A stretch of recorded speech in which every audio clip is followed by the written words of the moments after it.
Hi there, SKIDDY, CEO of OneWire, and welcome to Open Door. Today we're going to go interview Edith Hunt, who is the Chief Diversity Officer and former Head of Talent Management for Goldman Sachs. She started with Goldman in 1981. She became a partner in 2004. She knows a heck of a lot about the human resources area and diversity. She's a great person. Let's go see what she's up to.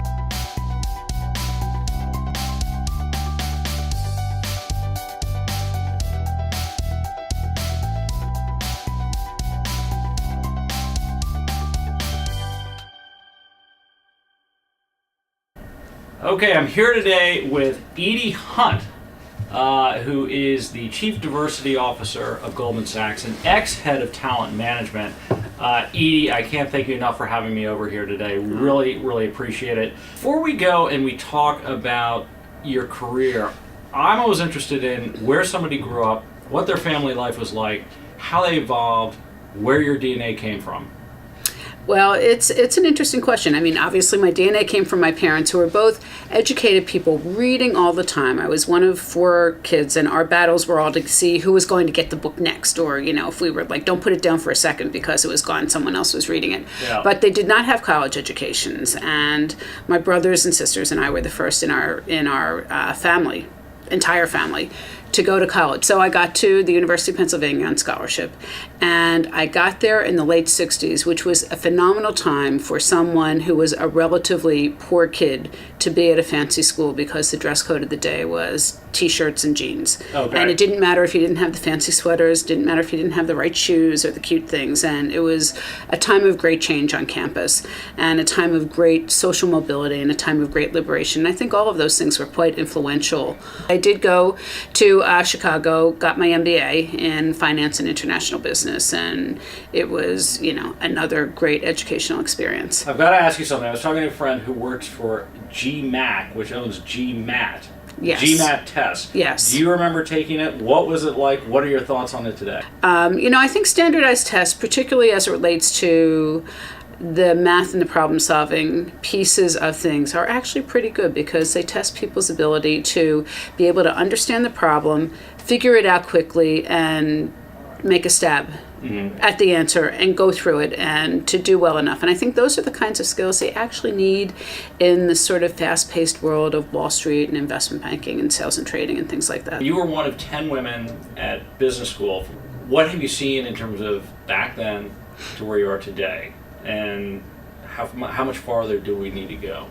You know, in the early days, we were just kind of like, we knew we were a huge minority. We knew we were kind of pioneers, and it was kind of fun. Yeah. And you would get people, and you'd sit with senior managers, and they'd say things like, yeah, well, the problem with women is, you know, they do fine, and then they have a child, and then they come back to work, and then they have another child, and they never come back, so you waste it all.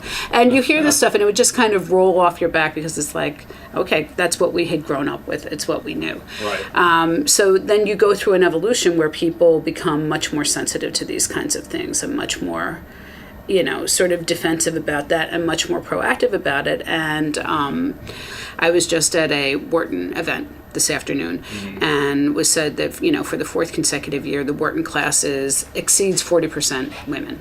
So, you know, I think we're looking for a point in time when senior management, boards of directors, are coming to something that's approaching 40%. I think when you get over 30%, you reach a tipping point where it's not the woman speaking, that it's just a person speaking. She happens to be female or something like that. So I think that there's still a lot of progress that needs to be made. You know, we've made huge strides in terms of numbers, but not as much as we need to get to. So our recruiting efforts, our retention efforts, our career advancement efforts as it relates to women, people from underrepresented racial groups, LGBT people, people with physical disabilities, you know, will continue to be an important pillar, I think, of talent management activity at Goldman and of other fine firms. No, I got you. Okay, so you got your MBA, and then what did you do between that period of time and Goldman Sachs? Okay, so my first job was at Citibank, and I was at Citibank for about 5 years and thought it's going to be a long time before I get promoted here. I got promoted very quickly through a series of lower officer positions, and then I was like, wow, senior vice president's a long way away. I think it's time to do something else. Uh-huh. And that's when I reached out to a fellow who was my first boss at Citibank, and he had joined a few years before a small private commodities trading company called J. Aaron. And I was just reaching out for general advice. He said, well, we have jobs here. Would you like to come and be personnel director? Or, we need someone to be in charge of calculating P&L. So I'm like, personnel director. I studied that in college. That sounds like fun. So I came and became the personnel director for J. Aaron, which was actually quite fun. It was about hiring people, because the firm was in a great growth mode. 11 months later, Goldman Sachs bought J. Aaron, and the merger and the integration happened, and I had the opportunity to join the commodities group, the precious metals trading desk. Eventually, I became the Chief Administrative Officer for our fixed income division. Okay, and then you got into talent management. Correct? Right, and I could have stayed running all of the HR activities for my division, being a business partner to the people in fixed income currencies and commodities, but I decided to take on the role of centralizing campus recruiting. Okay. Over time, successes there led to receiving more opportunities to take on the experienced recruiting, the training, the diversity. So it got to the point where I was responsible for talent management, promoted to a partner in 2004. And essentially did that job from that period through the time of my retirement in 2011. What would you tell people coming out of school today? How should they think about their career? How should they prepare themselves? Understand what the job entails. Find a job match that you're going to enjoy, because any of these jobs, particularly at Goldman Sachs or Wall Street, require a lot. They're demanding roles. They're demanding during the numbers of hours that you're here. They're demanding in terms of the time that you spend here. So it better be something that you like, because if you like it, you have a chance of being good at it. If you were to give advice to somebody trying to get into the HR area, what advice would that be? What changes have you seen, and where do you see it going in the future? Sure. I think the biggest change to take over human resources, it used to be like, well, I like people, so I'll go into HR. I have good social skills, good interpersonal skills, so I'll go into HR.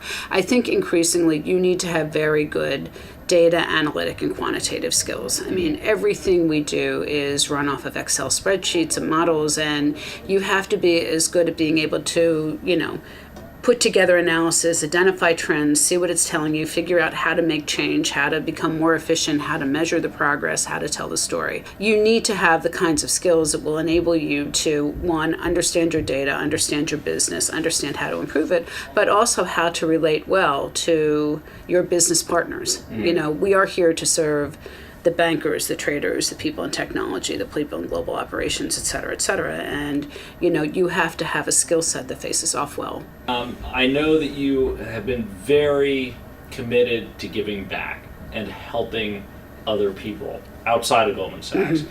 Can you tell us about your philosophy on that? Sure. I think that, first of all, in my job at Goldman Sachs, there have been times when I say, I can't believe they pay me to do this. Not really. I can't believe they pay me. But it's like, I get hired. My job is to make Goldman Sachs a better place by hiring the right people and diverse people, and making sure that the environment is good for all people to thrive and be successful.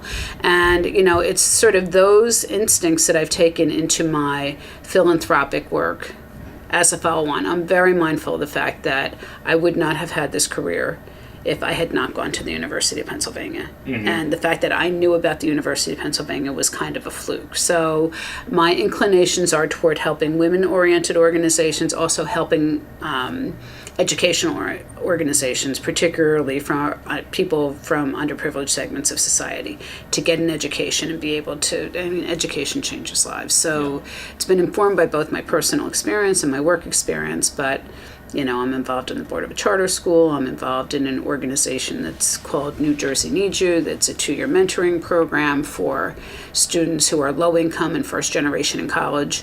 And, these are the kinds of things that when you see how people can change their own circumstances and circumstances of their families as a consequence of the education they get, I think that is its own reward for sure. Without a doubt. Well, listen, Edie Hunt, head of diversity at Goldman Sachs, cannot thank you enough for taking the time to sit down today. Really appreciate it and wish you the very best in the future. Well, thank you so much. It's been a great opportunity. I appreciate it. You bet.